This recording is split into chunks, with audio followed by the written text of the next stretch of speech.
にちは。今回は先週第5話への視聴者の反応をご紹介します。このチャンネルでは最新アニメの視聴者の反応や感想をご紹介しています。みんなの解釈や考察を知るとアニメ視聴の楽しみが増えると思いますので、ぜひ最後までお楽しみください。他人に任せることも覚えろおじさん。他人に任せることも覚えろ。負けフラグ。あ、やらかす回か。慢心だな。あー仕事のやり方と一緒なんや。最近のアニメ業界は上がるか上がらないかわからない一人の天才に任さないで、真面目な人間同士が集まってビルドして最終的なクオリティアップにつなげる方になってるな。集団スポーツも大体そんな感じになってるけど、何もことが起きてないのに先生。作品は作者のものであって観客のものではないみたいな話になるんかな。やっぱりやらかし回か。子供たちか誰になるかな被害者。映画で見てない敵だろう。対応できるのかね。尺足らず。これは新しい展開。コムソーとは被ってるものが違うだろう。作画が追いついてないのか。これは万作尽きたか。トラウマ回か。万作尽きた。負けた。エヴァ2号機みたいに。これは想定外。負けちゃった。夏子シス。ここでジャスティスが来るのか。ジャスティス早く来てくれ。ジャスティス出番だぞ。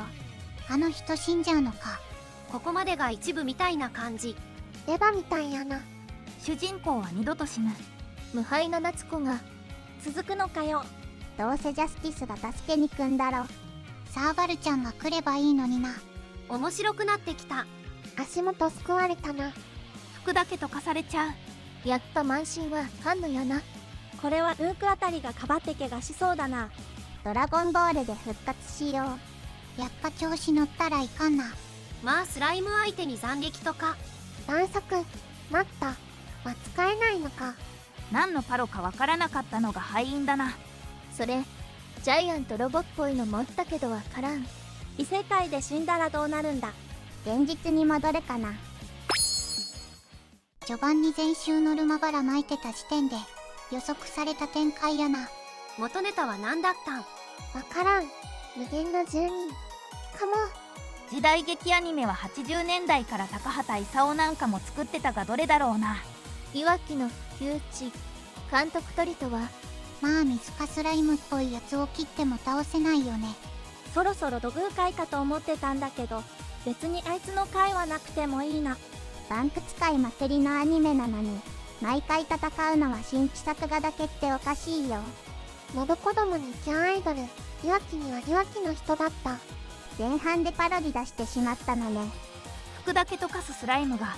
鳥監督の生前の名前男みたいなんだけど、男名で活躍する女漫画家なあれ。シーパーとないのかよ。なんで侍にしたん？それこそ巨神兵みたいので丸ごと焼き払っちまえばよかったのに。あの鳥は亀山監督かな。インソルジャーかね。なんで侍をわざわざチョイスしたんだかな。もっと向いてるネタはいくらでもありそうなのに。戦隊ネタやってたんだから、スーパーターボビルダーみたいなのを描いてれば。サブ隊が正義だけど、どのあたりが正義だったのか。ジャスティスさん登場回。あの鳥がアニメ作った監督で夏子の習性を元に戻すように再改編を始めた感じかな。冒頭から負けフラグビンビンだったな。ジャスティスが身代わりになる展開か。スケバングレン・ラガンド花弁のコンボにいわき本人起用は笑った。大量に敵がいるのは分かってるし、侍にするのは不自然すぎねえ。それこそ板のサーカスでいいわ。侍の元ネタなんだろう。無難に石川五右衛門かな。ドリルもいろいろあるしな。いわきだからまあね。侍だけじゃわからんな。たくさん候補がいるし。やっと話が動いておもろかったね。話が動き出したな。全部一人でやるからっていうのが夏子にとっての虚無なのか。ロボがあっさり終わった。仲間を信じることを覚えて現世に帰ってきて、いろいろ苦手な部分分担して壁に突き当たってる映画完成しそう。ルークがいつも夏子の顔見ようとするのかわいい。鳥監督は鶴山監督本人の人格なのか、似てるだけの別人格なのか。後温泉どうなったの？温泉サービス界フラグだろ。この後きっとサービス界来るぞ。夏子が知らない展開に入って全集パワーが破れた。多分ここからがこのアニメの本番だ。まあ全部自分でやる。でスタンスが折れる良い機会だろう。因果応報というより敵への分析が足りず描く対象をミスった感が強いな。ついに来てしまったか。夏子の無双が止まる時が。ここからどう乗り越えるかでもっと面白くなりそう。この映画の監督自身が転生してきてるとしたら厄介だな。他人に自分の映画修正されて面白いわけがない。開幕から飛ばしてて笑ったし、いよいよ本筋のストーリーが始まった感もあるし、今後の展開が楽しみすぎる。これが万作尽きるというやつか。次回はジャスティスが助けに来てくれるのだろうか。飛べないからどうなることやら。ようやく話が主人公の成長物語としても動き出した。滅びゆく物語という物語を滅ぼそうとしている魔王は夏子なんだよな。いよいよ鶴山亀太郎監督が魔王夏子打倒に動いた。冒頭久々の現世からスタート。初恋狩りとか地獄すぎる。今回ターニングポイントか。少年漫画よろしく的な、本来ならタクールアニメの中盤くらいでやる。能力通じませんでした展開。失敗パターンあると思ってた。となればじわ以降でこれまた王道の復活回があるだろうが、修正しても無駄は実は亀山監督も同じことをやってた。ブラックホールとかもっと強いの書けばよかったのと思うが、修正しても無駄って言ってた伏線あるから、今回の敵は何描いてもダメだった。勝てないようにできてる可能性あるんだよな。歴史修正封じを無効化する何か別の要因をクリアしとかないとダメ的な感じだろうか。夏子がその時の想像を作画して修正、キャラクター追加とかするわけだから、必要な情報が足りていなければ修正がうまくいかなくて負ける。すごく納得いく展開。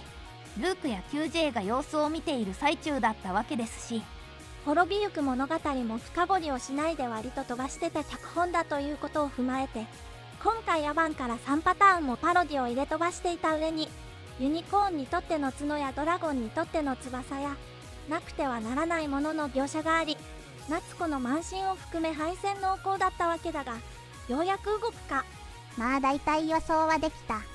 けどある意味アニメは一人でやっているわけではないの比喩みたいな意味も含まれているんだろうな。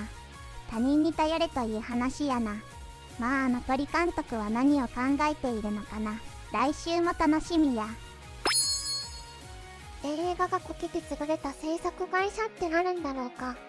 セーラームーンとススケバンキャラの決めポーズはどう見てもきら星。ダイジェストでドカベンの岩木もどきを元祖源田さんの声で、一人でやった方が早いと人を頼らずやってきたが、初めて出したキャラが破れてピンチで来週へ。離れろ離れろ、の怨念こもったユニオかわいいんですが、突然やたら角を強調し始めたので、もしや折れるフラグだったら嫌すぎる。